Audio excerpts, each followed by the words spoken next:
And then before I forget, let me offer you a review session this Friday,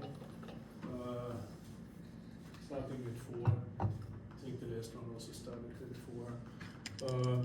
So that will be a general review session. I mean, everyone can just chime in. So if you want, I have any questions about what you said 8 or about the upcoming material, then yeah, you have the opportunity. Also have an office hour today, starting at 2:30. So if you want to do that, then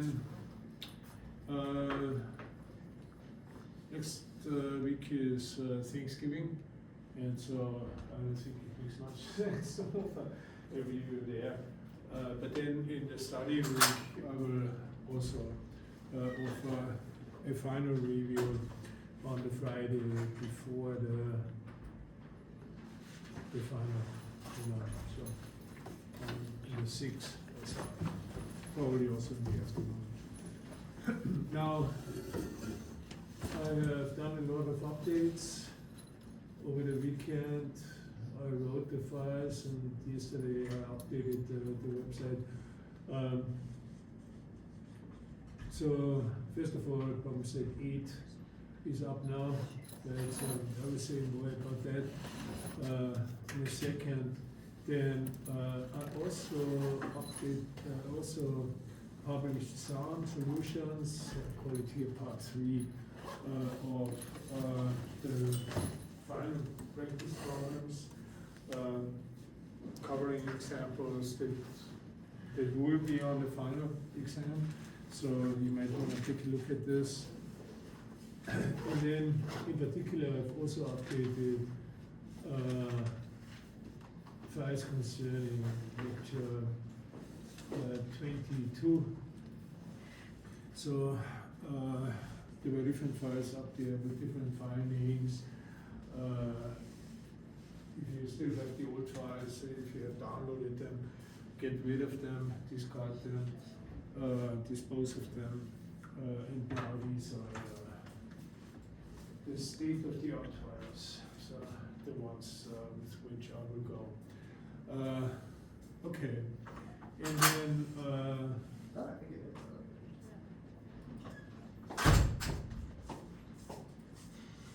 here is problem set 8, and the problems on it. The first kind of problem is just, these are all familiar kinds of problems. So it's a first kind of problem, I give you a string of symbols, and then I ask you, is this a formula of LFOL now? Is this a sentence of LFOL? And if not, it's going to be why not? And if it is, indicate whether it's an open or closed sentence, and what the main connective is. Now these are not so easy for LFOL, so you gotta be careful. In particular, with this distinction between open and closed sentence. And this is important that you have that down, because only closed sentences are truth-apt, right? Okay. So that's the first kind of example. Second kind of example, I will say more about that at the end of this class, is I specify an interpretation, and here I really urge you to draw the corresponding arrow diagram, and then I give you a bunch of sentences, and then I ask you to determine the truth value of these sentences relative to this interpretation. This type of exercise you already have in LSL, right? Here's the sentence, here's the interpretation. You tell me what's the truth value of the sentence relative to this interpretation. And then we also had this kind of exercise in LSL and in LPL. These are all false implication claims. Show that these are all false by constructing a counter example that shows that by constructing a counter example, that means you make all the premises true, the conclusion false. Okay? And at the end of this class, I will also say more about this. Now, last time, so here are, by the way, you find these on the final practice problems in the folder. There's this first kind of example. There's this kind of example, right? I specify an interpretation, U and a bunch of sentences, 10 for this example, and then you tell me the truth value. So here I go through these 10 examples. Some of these you cannot do yet because they involve essentially multiply quantified sentences coming up in the next class. I cannot go over those today. Here's the second example. Again, 10 sentences. So we will go over some of these at the end of this class. And then you have this kind of example, right? Construct a counter model showing that all of these implication claims are false, right? And so, yeah, I think I have 20 examples. And so the file has 31 pages. It's pretty comprehensive. And then the more of these exercises you do, the better it is. And some of these at the beginning, you can find here, we will also do at the end of this class. Okay. But last time we ended up with, we get stuck sort of in the middle of this example. Right, so we are now in the business of constructing interpretations. That's because, you want to know how to construct an interpretation that makes the claim true and the claim false, right? And so I introduced this little cooking recipe last time.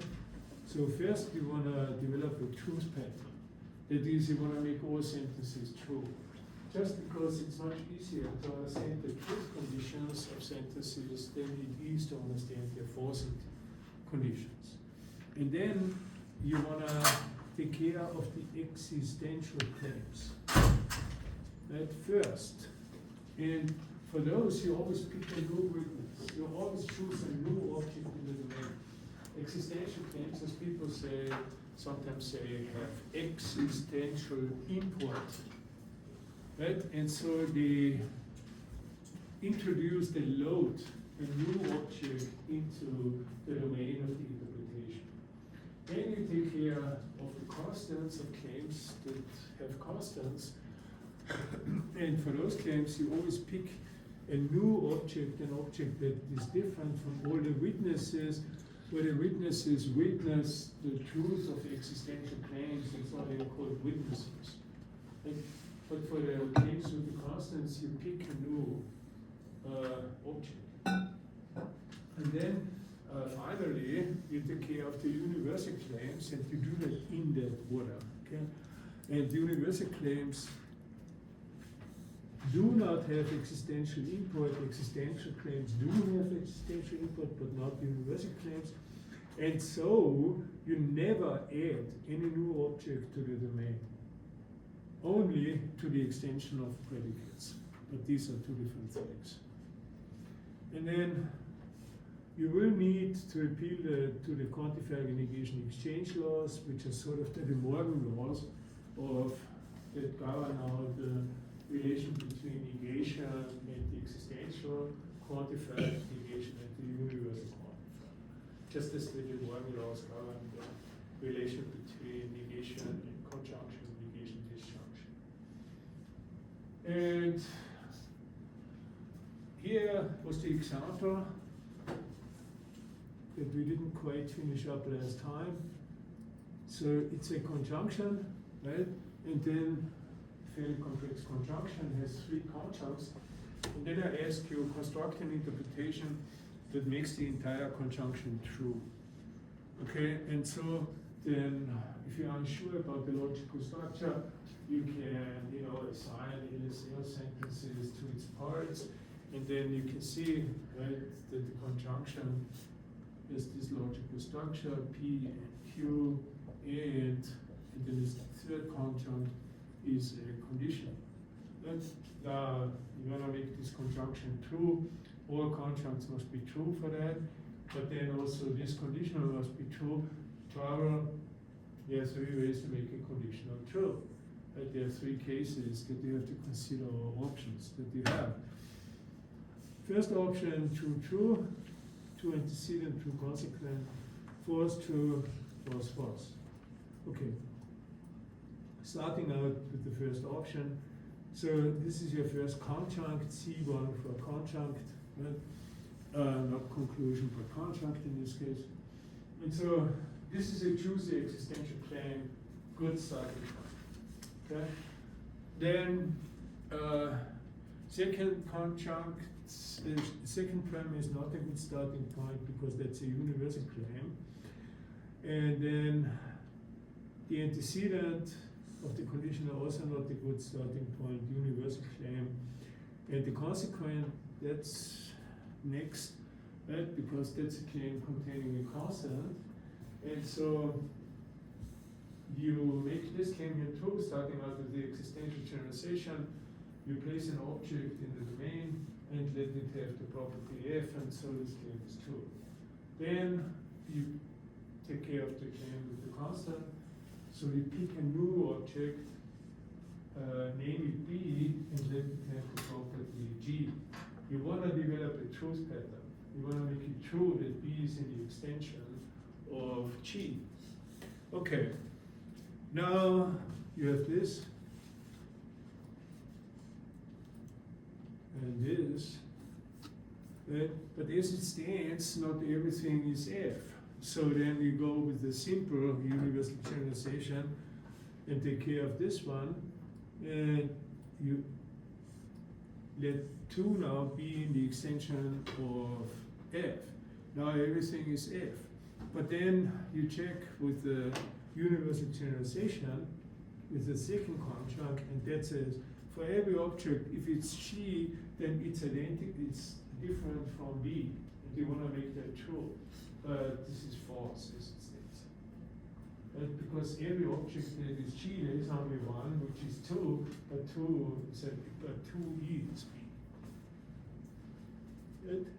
And so this is a failure, but then you have 2 more options left, right? And so now you go to with option 2. Again, first conjunct, good starting point because existential claim. Now, what about the third conjunct? That's a conditional, but now you want to make the antecedent false and the consequent true. Right? You want to develop a truth pattern. Right? Okay. Now, since you want to develop a truth pattern, right? So the assumption is that this party is false. How do you develop a truth pattern? You make its negation true. You can always make a sentence false by making its negation true. And this is a trick, if you want, that you will have to apply for many of these examples. So the assumption is always all premises true, conclusion false, but then you want to develop a truth pattern. And so, how do you make, so you assume the conclusion to be false, how do you make, so, and then, how do you develop a truth pattern? Well, you make its negation true. Okay? All right, so then you drive in the negation, and you end up with this existential claim. That's a choose the existential claim. Good starting point, right?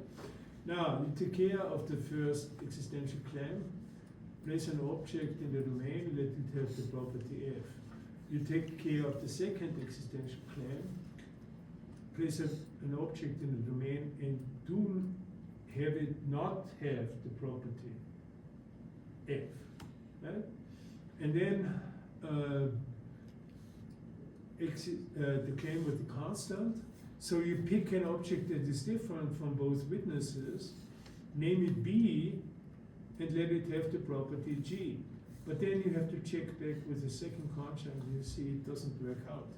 It still fails to make the second conjunct true, because every object, if it's F, then it's different from B. There's only one object that is F, G, but it's not different from B.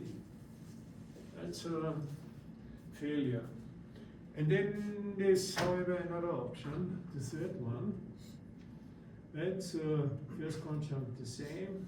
Now here you want to make the antecedent false and the consequent also false.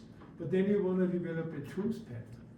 Right? And so you make the antecedent false by making its negation true. You drive in the negation and you end up with this choosy existential claim that you want to make true.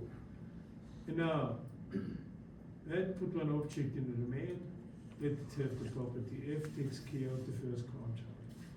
Then there is an object that is not F, put another object in the domain, let it not have the property F, takes care of this case. And then you make sure that B now, so this is a constant, so you pick a new object, dot, right? And you make sure that B now is not in the extension of F. In other words, you want to make negation GB true if you want to develop a truth pattern. Right? Okay, now you check back with the second conjunct, and you see now the second conjunct is true, right? For every dot, if it is G, there's only one dot that is G. Actually, there's no dot that is G not. So you have made this recurrently true, because G now is assigned the empty set. Right? For every dot, if it's G, but 1 isn't G, 2 isn't G, 3 isn't G, so the antecedent comes out false for 1, 2, 3, so the entire conditional comes out vacuously true for 1, 2, and 3. And so the universal generalization comes out true. So in this case, G must be empty. Okay, here are the two remaining examples of the same lecture. The first one, so notice that this is about, so here on the left you have the disjunction of two universal generalizations, and here you have the universal generalization of two disjuncts, right? And so for this direction, right, you want to assume the premise to be true and the conclusion to be false.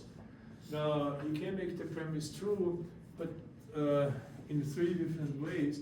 But if you take a look at the conclusion, then you notice that actually this is a tautology.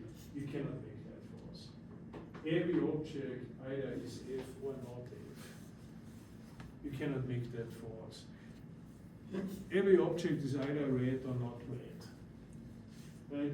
Every object is either round or not round. So this is always true.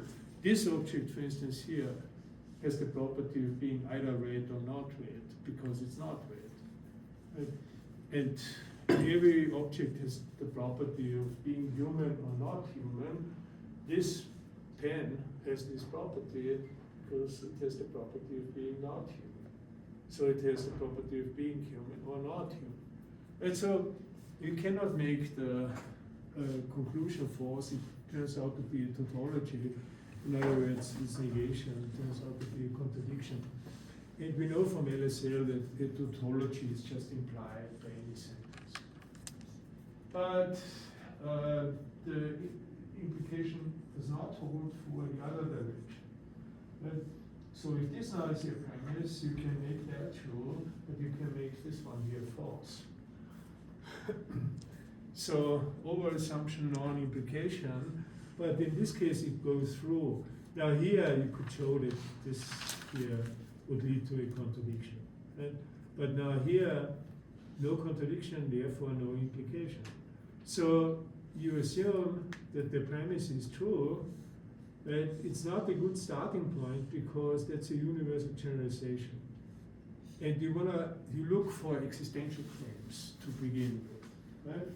And so you take a look at the conclusion, you notice, oh, it's false, this disjunction is false only if both disjuncts are false. So you assume that to be false and that to be false. But you want both, right? Both must be false. But you want to develop a truth pattern, right? And so you want to make this sentence here false by making its negation true. You drive in the negation, you end up with the first juicy existential claim. Right? You want to find existential claims. So you make this here false by making its negation true, because you want to develop a truth pattern. Same here. Right? And then you end up with two juicy existential claims. And so now, you make the first one true, there is a lot, that is not F. For the second, you pick a different witness, there is a lot that is F. Right?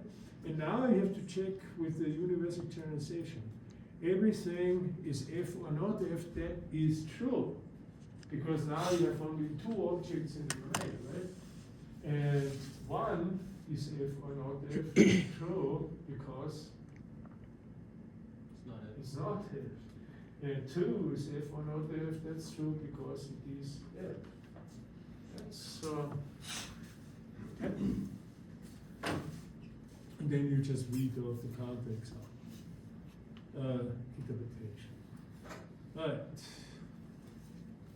Now here are some useful equivalences in summary. That we also had, you also have such a sheet for the LSL equivalences. Here for LFL. You have the quantified negation exchange laws. We talked about them. Without them, nothing works. That's is crucial. Then you have the quantifier distribution laws. The universal quantifier distributes freely over N, and the existential quantifier distributes freely over O. So there is a very tight connection between the universal quantifier in conjunction and the existential quantifier in disjunction. And this connection is not surprising, right, if you think about it.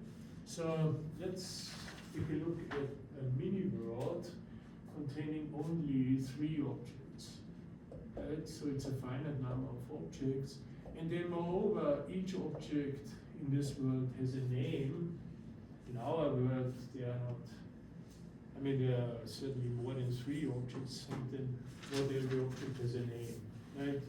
This pen has no name. Poor guy.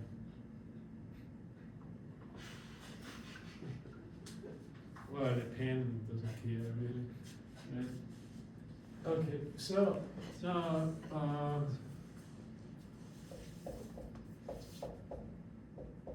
all right, so now if you have a universal generalization for every x of x, right, then you can see that that is equivalent. If you have only finitely many objects, each of which has a name, then you don't even need the universal generalization, because you can express everything by just using this conjunction. Right? And then when is this claim here true? Is an x of x, that's equivalent to, well, either A is f, or B is f, or C is f, right? And then you wouldn't even need the existential generalization, because you could get away with the disjunction.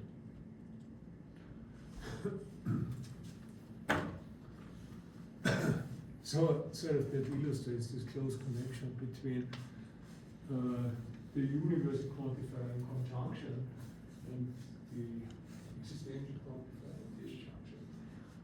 Don't worry too much about the import-export laws. I never appeal to them. The relettering laws, yeah, they play a role sometimes. So if you have a variable in a formula, say for every x, fx right? Then you can, instead of x, you can use a different variable. So for every y, for instance, has the same tooth conditions, has the same reading, right? So you have just picked a different variable. Now, if the formula is more complex, you have if x, then gx, and then you replace x with y, you have to do that throughout, but then you get an equivalent formula. Okay.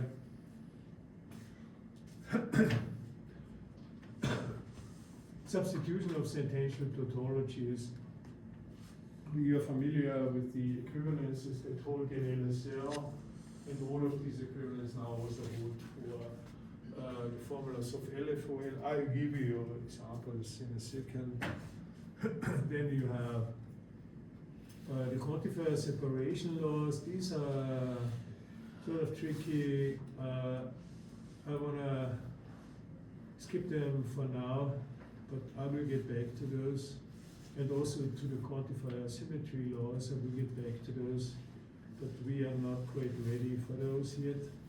Then you have symmetry of identity. Well, if A equals B, then B A, and the other way around.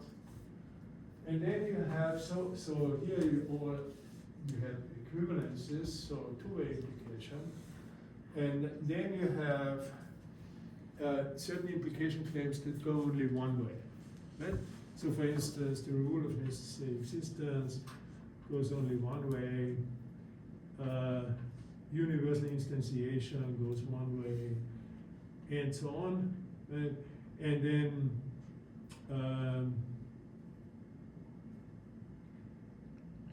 in my supplement, here I go through now some of these equivalences and then also through some of these one-way implications or implication claims. Now here, right, the negation exchange laws, then here you have sort of the explanation for why there's this close connection between the universal quantifier in conjunction and between the existential and disjunction. Right, that means again, the universal quantifier distributes freely over and the existential distributes freely over or. So you have these equivalences hold. Then don't worry too much about import-export laws. In one case, the quantifier swap type. I explained it here. You can read through this if you want to. That relettering law, simple examples, right? So if you have for every x, r, x, x, that's equivalent just to for every y, r, y, whatever variable you pick here. The reading is the same, the truth conditions of these formulas are the same. It's just that they're using a different sign, a different symbol. And now here are examples of sentential tautologies, right? So double negation is equivalent to the unnegated sentence. Then here you have by De Morgan, the De Morgan rule for conjunction, the De Morgan for disjunction. Right, so you're familiar with these equivalences. So if x then gx is equivalent to not fx and not gx. If x and gx is equivalent to not fx or gx, and then the biconditional. So you're familiar with these from LSL. Then you have symmetry of identity. Let me just give a word of warning. Identity is a very slippery notion. And this is the reason why some logicians don't use systems with identity.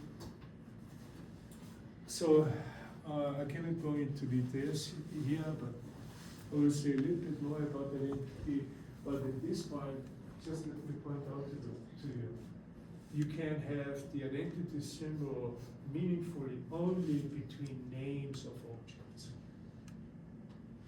So this is a common mistake that people place the identity symbol between sentences. You cannot have that, right? sentences can only be equivalent to each other. So for instance, the sentence no is right is certainly equivalent to the sentence no is right. But the sentence no is right, if you use the identity symbol here, then that would be nonsense. It would be semantic garbage. It would be saying something like beep, bop, boo. That's nonsense. Now here, the identity symbol does not occur between sentences, but between names of sentences. And these are names of sentences because they are enclosed, the sentences are enclosed in quotation marks. So you're saying the English sentence, no is right, but to say the sentence is to use the name of the sentence. So the quotes indicate a constant? The quotes indicate that you are not mentioning the sentence, but that you are not using the sentence, but mentioning the sentence. So, no. Look, I mean, if you put the word, so again, I mean, I think I mentioned this at some point, right? So, Las Vegas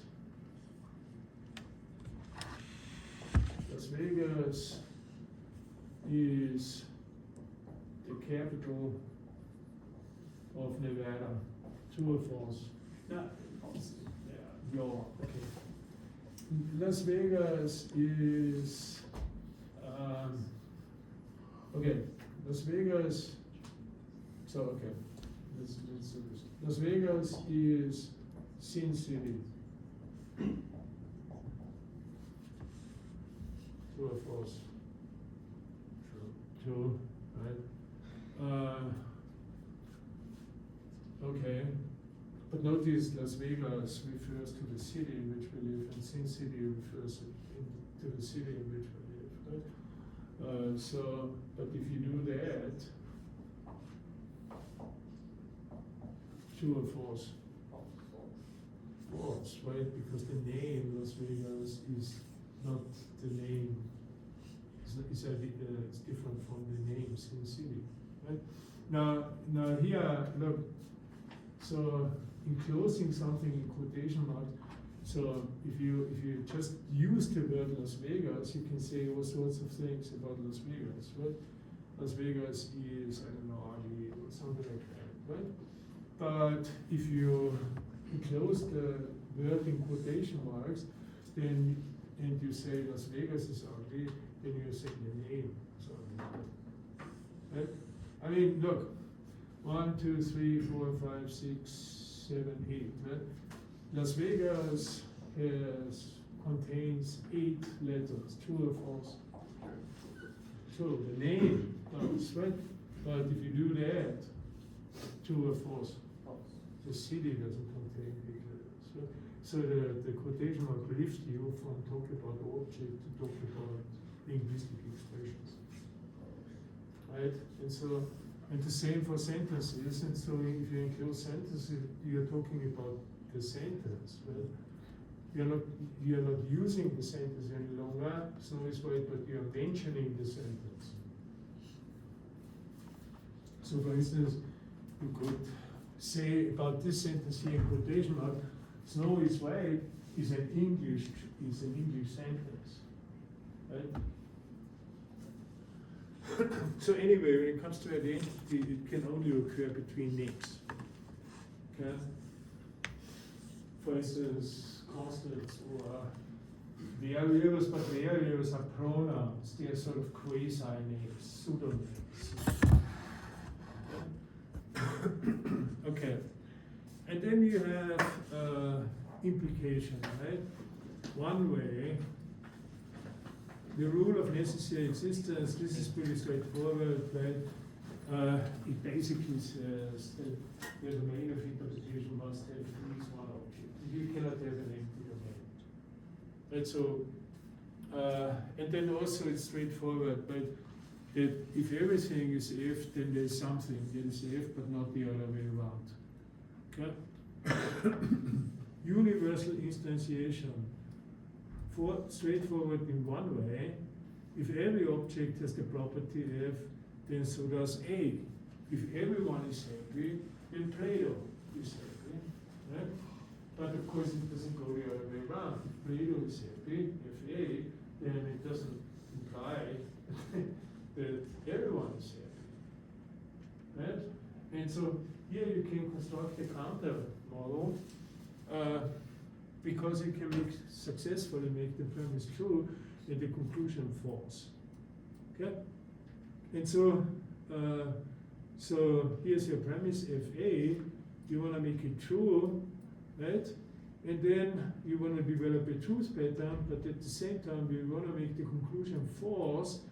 And now, since you want a truth pattern, you make the conclusion false by making its negation true.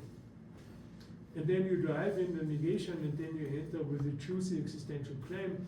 And so this is your starting point, right? And so now there is something that is not F, and then you take care of the claim with the constant. You pick a new object, name it A, and then we have the property F. And now you have a counter model, right? Because now if A is true, right?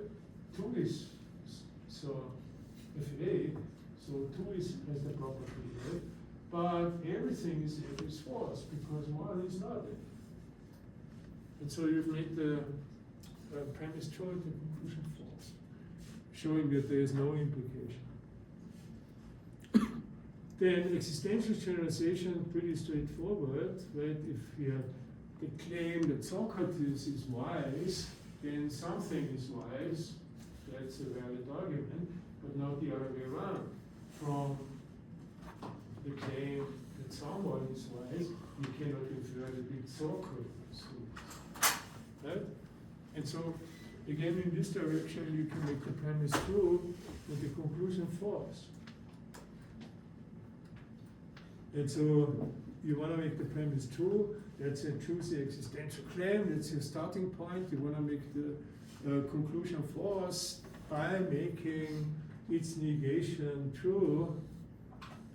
And so you want to make sure that A is excluded from the extension of F. And the premise, you want to make that true, right, by putting one object in the domain, let it have the property F. And then you want to make sure that if A is false, that A is not in the extension of F. And now voila, you construct the counter model, because now there is something that is F that's true, but A isn't F. That's false. Okay? All right. So, next, we have seen the right to left universal Rohr distribution holds, right? But it doesn't go the other way. Right? So, okay. Every natural number is even or odd, true or false, however. True. Huh? Well, true or false. Every natural number is true or is even or odd. True? Okay. Do you know where I'm? Okay. Not really.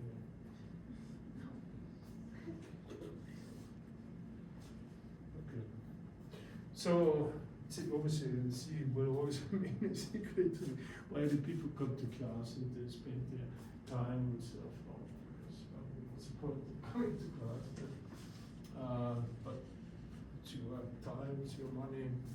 Okay, so every natural number is even or odd, true or false? True. Every natural number is even, false. Every natural number is odd, false. Right? So every natural number is even or odd, that's true, but it's false to say that every natural number is even or every natural number is odd. Right? Okay. So you don't always have to pick these mathematical examples.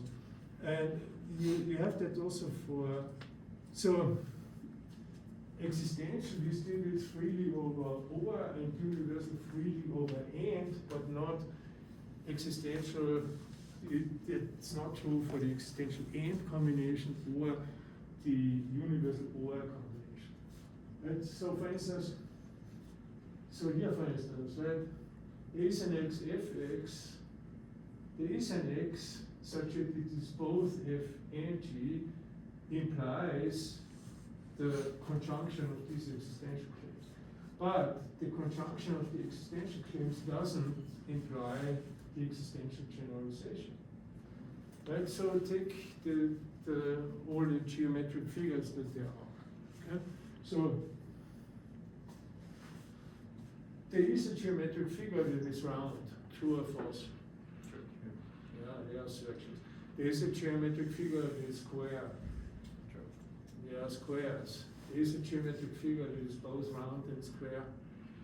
False, there are no round squares. Right? Okay. So just in order to pick a different counter example for once. Then you can do the same for strong conditional distribution, and for weak conditional distribution you can show that they hold one way but not the other way.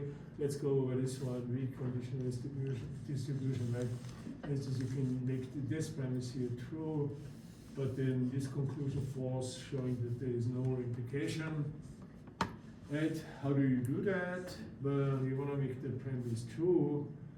Now here the trick is sort of, I mean, if you don't tinker with it, it's also intelligible. If, notice this is a conditional, right? If there is the dot that is f, then there is a dot that is g. But then, you know, we know that this is equivalent to negation or, right?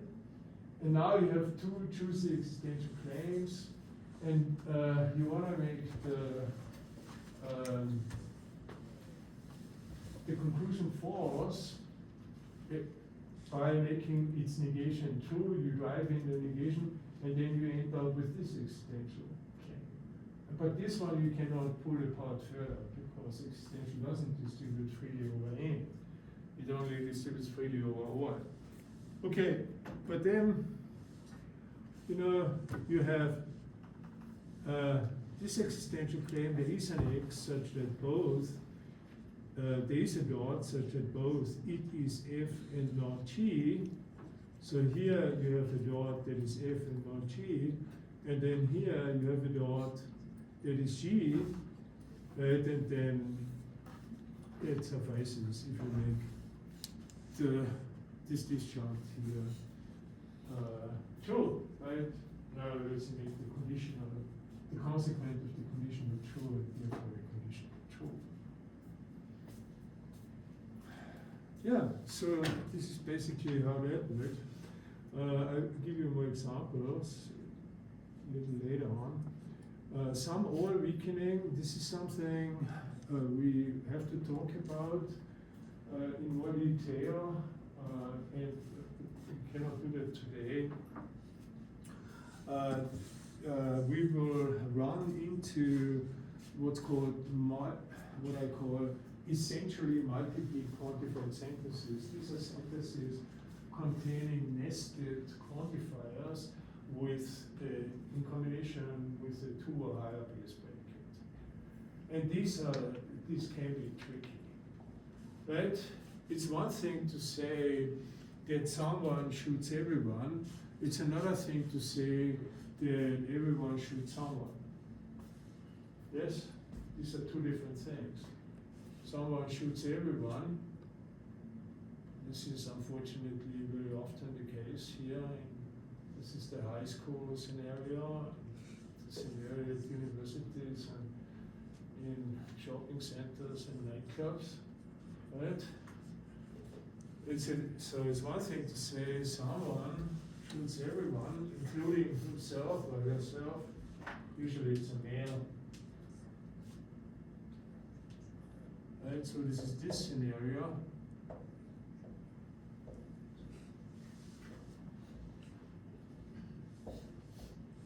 Then you can have more, unfortunately. Someone shoots everyone, including himself. This This is also what usually happens. Shoot themselves, because they are, then, I don't know why. Perhaps the cowardice. And then, okay, and then, well, this is one scenario, right? Someone shoots everyone, but that's different from saying everyone shoots someone. Right? So here you have now this scenario. 1, 2, 3. Everyone shoots someone. Now here you have the happy circle shooting. Right? 3 persons say form a circle and everyone brings the other one down. Right? Wouldn't that be like everyone shoots everyone? No, everyone shoots everyone. It would be this. 1, 2, for 3, right? 1, 2, 3. This. Then everyone shoots everyone. Oh. Right? That would be a complete overkill. It's like a Game of Thrones episode. Pardon me? It's like Game of Thrones. I don't know. I never watched it. I'm sorry. Too old for this. So, but this is someone shoots everyone, and someone person does all the shooting. But from the act, of course, that's not the same as saying everyone shoots someone, because it could just be in a duel between two, right?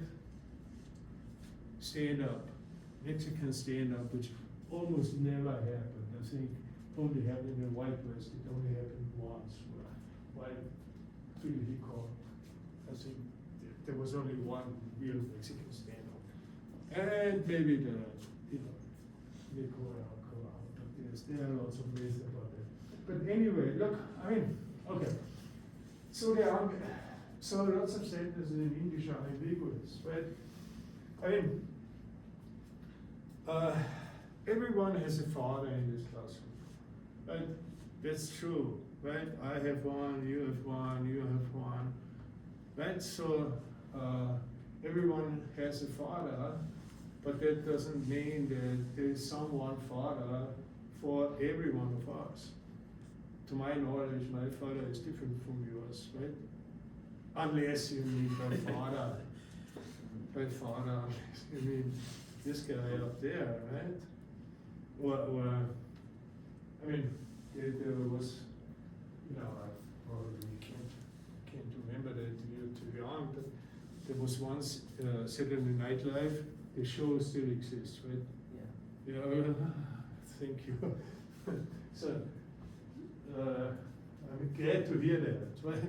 So, okay, there was one episode where, they interviewed the man who gets marked every 11 seconds in New York. Right? Because if you say every 11 seconds a man gets marked in New York, then what you mean, of course, the natural reading is to say, not the same person, right? But for every 11 seconds, there is a person who gets, but not necessarily the same person. But then, unfortunately, they found Bill Murray, I think, plays the guy, and during the interview, every 11 seconds he gets marked, right? And then he said he had a real hard time when he got married, because every 11 seconds he got marked. So, okay. So there's a difference, right, between these quantifier occurrences, and we will have to look into this. But we can't do that today. Now let me say a final word about identity, and this is connected to Leibniz's law, right? Gottfried Wilhelm Leibniz, German philosopher in the 17th century, not only a great philosopher, but also a great mathematician. With Leibniz, you associate inevitably the infinitesimal calculus, right? So he discovered that. He came up with that. At the same time as Newton did. And then there's this dispute of who was first, and was it independent? Anyway, I don't think so. But so Leibniz was definitely a great philosopher and mathematician, And he's also famous for what is now named after him, the Leibniz law. Right? And the Leibniz law, I mean, this is sort of a fake version of it, but sort of, it does what it does for our purposes. Right? So this version here comes closer. Right? So for every pair of objects, the first equals the second, if and only if the first has the same property, just in case the first has a property, just in case the second also has that property. Okay, but so the point is, it has two directions, right? So I do that just here for A, B, and then identity again is a very slippery notion. Because, you know, two objects are identical. Wait a minute, what did I just say? Two objects are identical? Well, think about it. Well, how can two objects be identical? Well, if there are two objects, then we cannot be identical, right? I mean, it starts out this with this basic difficulty. Right? But say you have two names for the same object, you can have that, right? Bob Dylan and Robert Zimmerman. Okay, then they pick out the same object. So and then this object will share. So if A is B, then all properties of A are the properties of B. So the morning star, evening star, and Venus, right? So the morning star is the morning star is the evening star. So if the morning star is the evening star, then, which is true, then they have the same properties in common. And these are all the properties of Venus, right? So these are three names for this. So in other words, this seems to be fairly plausible, this principle. It's called the principle of indiscernibility of identicals. So if there is identity, then the objects have the same properties in common. The other direction is more Lubit, right? And this is called the principle of identity of indiscernibles. So this is up for debate. Leibniz law says the principle holds in both directions. But this other direction is harder to swallow. It's the principle of identity of indiscernibles. That means if two objects are indiscernible, then they are identical. Okay, so now, so Klaus, I live here on Earth. But then you can imagine twin Earth that is just like Earth, and twin Klaus lives on twin Earth. And twin Klaus is a molecule by molecule replica of mine, and twin Earth is a molecule by molecule replica of the Earth. Right? So then I and my twin, my doppelganger, have all properties in common, yet I'm not identical to the guy. I insist I'm not identical to my twin. Right? It's my doppelganger, but he's not identical to me. So, since this seems to be intelligible scenarios, right? So this is sort of hard to swallow it, right? If objects are indiscernible, then they must be identical, because it seems that you can have a twin and he is not identical to you, even though you and he share all the properties in common. Anyway, so this is all I want to say about identity. Okay, so next time then I'm going to talk about essentially multiply quantified sentences in particular. So here you have them, but about multiply quantified sentences. Right, so please start reading through this. It's a very long handout, very elaborate handout, and in particular I added all of these files yesterday and worked on them over the weekend. So here you have, to repeat, 22A, B, C, and D. And of particular importance is B. Right, so in which I specify the English readings of these LFOA formulas. Because I think it's important that you are not just able to manipulate symbols that you maybe don't even understand, but that you understand these formulas, that you get their readings, what they mean in English, in more or less plain English. And then once you have that, I think then you are having a much easier time to deal with these formulas. Right? So for instance, I mean, I really start out of the simplest formulas here, and then it's getting complicated very quickly. But here, for instance, right, some of you, I don't know, if you do engineering or so, you have definitely heard of this, of seriality, right? So two place relations may have the property of being serial. And you can express that in terms of, using language of first order logic by saying that for every x there is a y r x y. Okay? And that means for every dot, it r points to some dot, no further, every dot points to some dot. Right? So this is this scenario here, the happy circle shooting. Right? Every person shoots some person, every dot points to some dot. But this is different from saying that there is a dot that shoots. There is a person that shoots every person, including himself. This is this scenario. Right?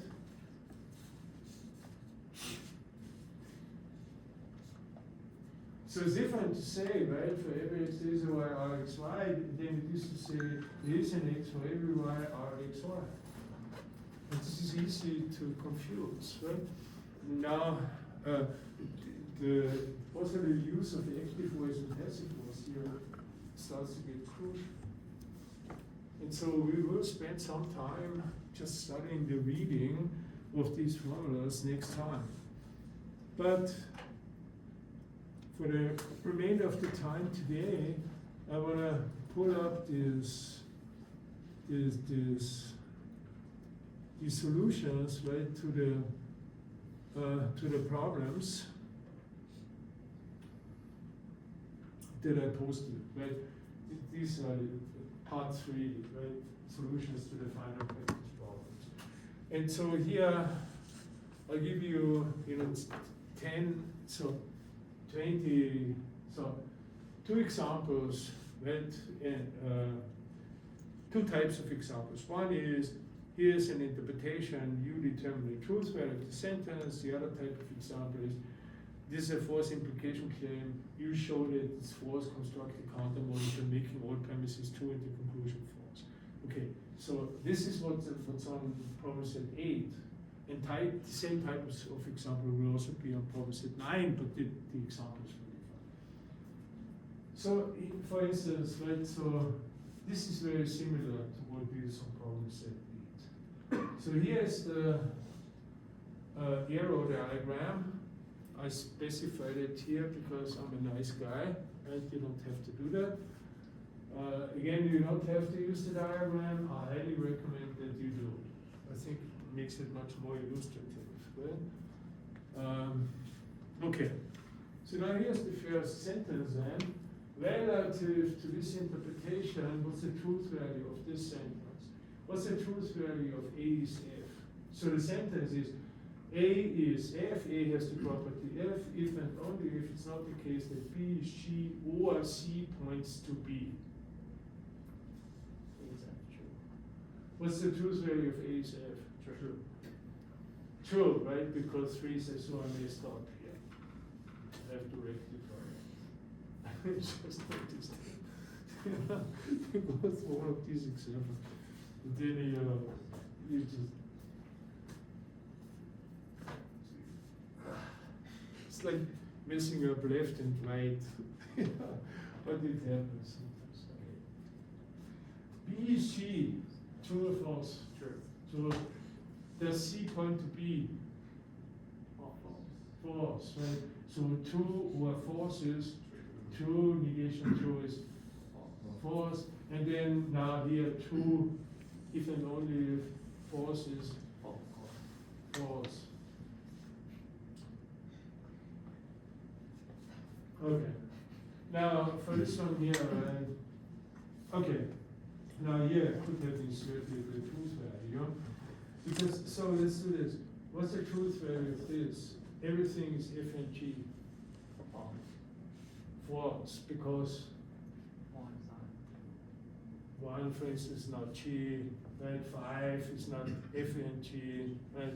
Okay, so if this sentence, so I could have, I should have written here f, right? Okay, then its negation is true, right? And so now here's the reading. But you see that at a glance, right? Not for every dot it's both f and g. Not every dot is both f and g. You just look at the diagram and you see it immediately. Now, here's one thing.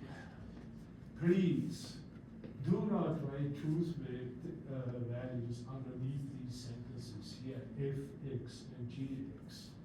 It does say that in the instructions for the homework. These are open sentences. Open sentences are not truth apt. You cannot assign a truth value to fx. You cannot assign a truth value to gx. You can only assign a truth value to the entire sentence. Right? And I mean, in this case, see here you have only constants, then you can assign truth values, right? But here you have variables in combinations with quantifiers. And so this variable is bound by the occurrence of this quantifier. You cannot assign a truth value to fx or to gx. Please don't do that. If you do that, you're completely on the wrong track. Yeah. All right. So now here, notice we also have still conditionals in the language, and this is a conditional. So its reading will start out with saying if. Right? This is how a conditional starts. If there is an object that is f, then there is a dot that is g. So true or false, there is an x, fx. Is there an f? Yes. Yes. Which one, for instance? One. One. You only have to find one, right? Yeah. Is there a g? Two, right? Which one? Two. For instance, two. Could also be four, right? Doesn't matter. So two, therefore two, right? Relative to this interpretation. Yeah. Now, if AC, then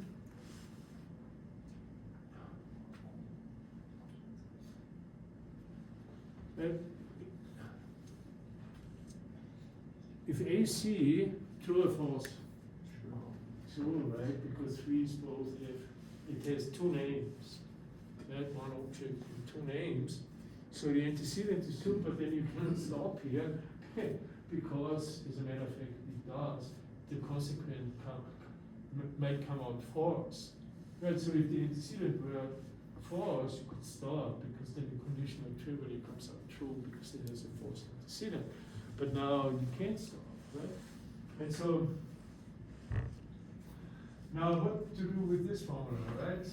Again, you cannot assign truth values to the individual, to the parts of the formula. Because these are open sentences.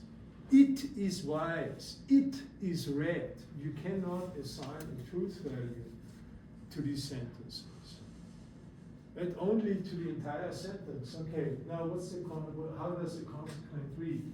For every object or for every dot, if it is f. So really you are only talking about the f dots. How many f dots are there?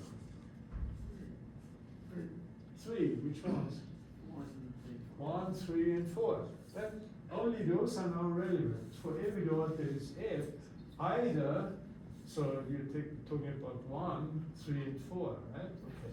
for every dot that is F, either it is G or A points to it.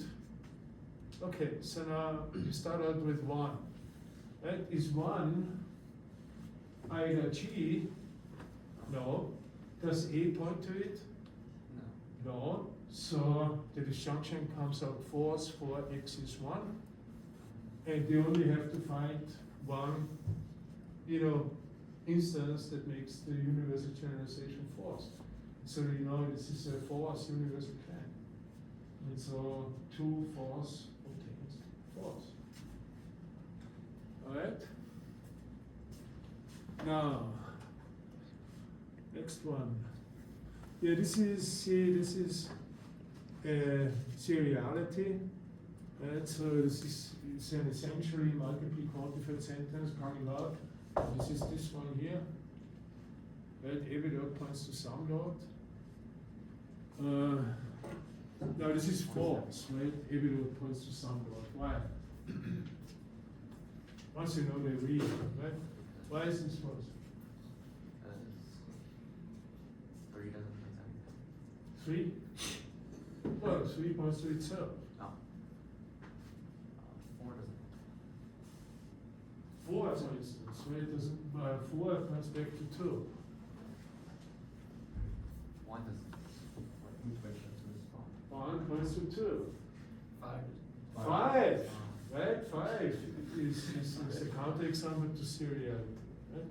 Well, we almost had everything all through, right? But no, but you can see, right?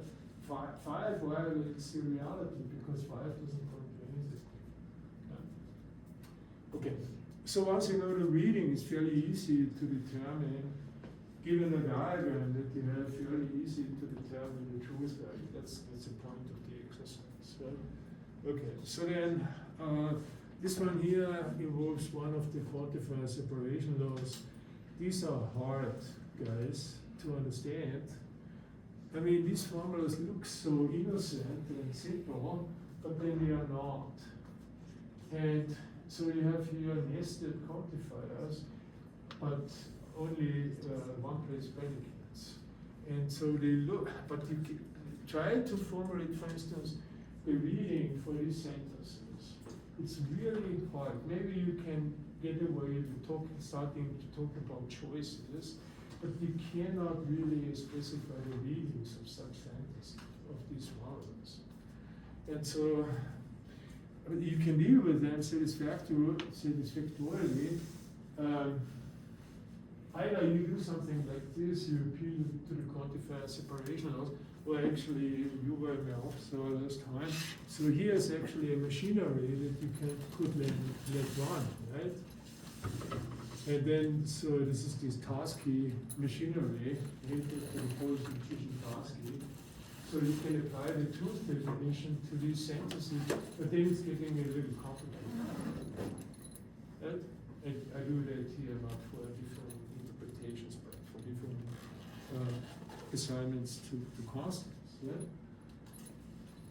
But I will say more about this, but at the end of the of this entire thing, starting at R, and I take these examples from Forbes. And so here you have the quantifier separation laws, and then the claim is that every multiply quantified sentence that is not essentially multiply quantified reduces to some singly quantified sentence. And so also for these guys here, right, but for those, you need these quantifier negation separation laws. So this sentence reduces to a conjunction, and then this sentence reduces to a disjunction. Now the disjunction and the conjunction are easy to understand, but this sentence with which you start is not easy to understand. As a matter of fact, it's really hard. It looks so simple, right? But it's quite some thought goes into that. All right. Now let's take in the remaining minutes. So this is at the end, right? Almost dots. So around page 30. So let's take a look at this example here now. That's also relevant for problem set number 8. Right, so construct counter model showing that the claims are false. I don't want to go over the first one, but this one here, for instance, is very similar to what I want you to do on problem set 8. Right? So you have two premises, and then you have the conclusion. You assume, as always, you assume all the premises true and the conclusion false. Okay. Now, the first premise is an existential claim. Good starting point. Right? Second premise, existential claim. Good starting point. You want to make that true. And you want to make the conclusion false by making its negation true because you want to produce a truth pattern. Now you drive in the negation, and then you end up with a universal generalization that you want to make true, not a good starting point. Universal claims have no existential import. So you start out preferably with the first premise, right? There is a dot that is F and not G. So you put one object in the domain, let it be F, but not have the property G.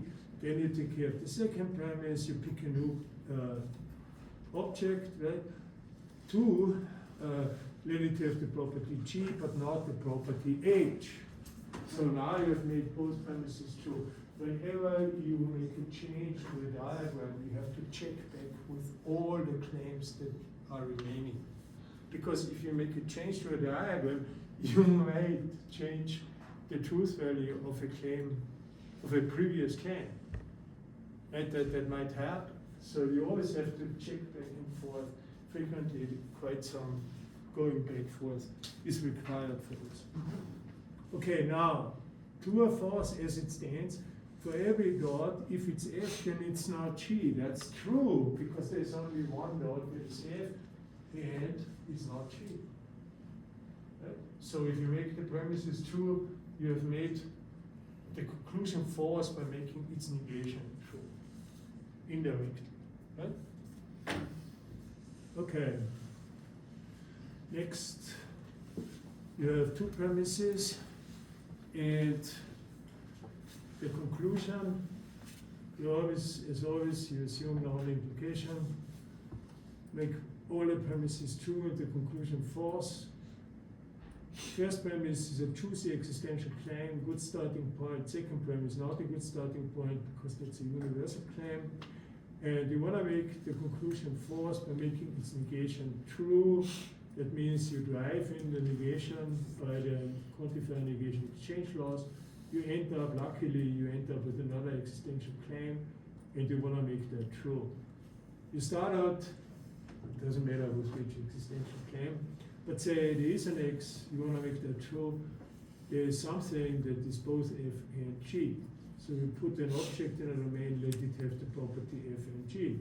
Then you take care of the second claim, you pick a new object, right? There is an object such that it is F but not H. So you let that object be F but not H. And now you check you check the second premise. For every F, if it is G, then it must be H. But as it stands, it's not H. It's G but not H. So then you add in the H up here, and now you have also made the second premise true. And voila, you have your counter example. And then you just read that from the diagram. And one more. Here you have three premises, right? The first one is a juicy existential claim, but now notice by the existential OR distribution, right? So we notice that existential quantifier freely distributes OR.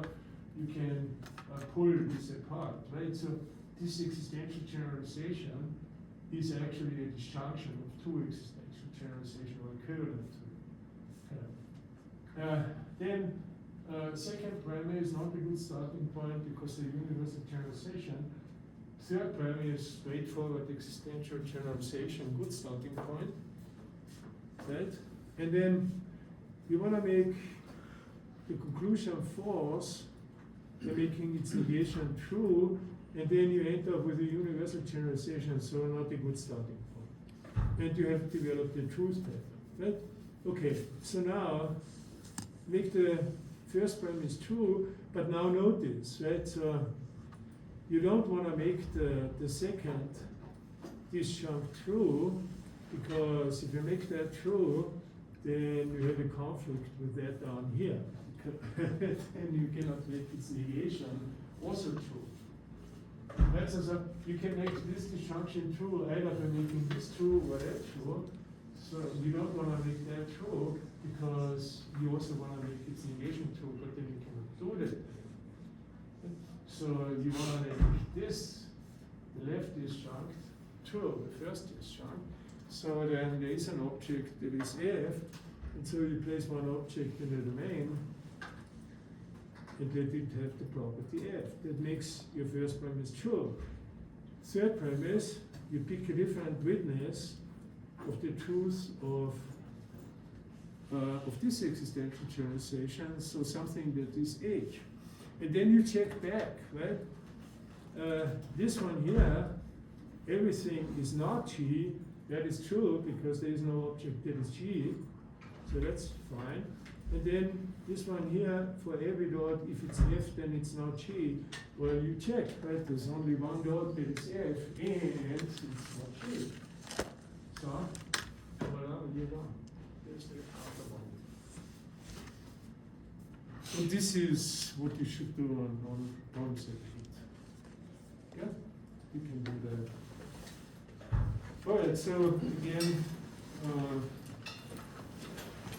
if you are interested in enrolling in this upper level course next semester, I'm not sure whether I'm going to teach it. Depends on the number of students who are interested. So far, the course share hasn't been published yet, but I am scheduled for teaching it in the summer. This is the advanced logic course, the 400 level course. And I mean, okay, it's summer school. Good thing is 5 weeks you are gone. And then also this course will be online, so you don't have to come in every day in the heat. So that might be an incentive too, right? So would be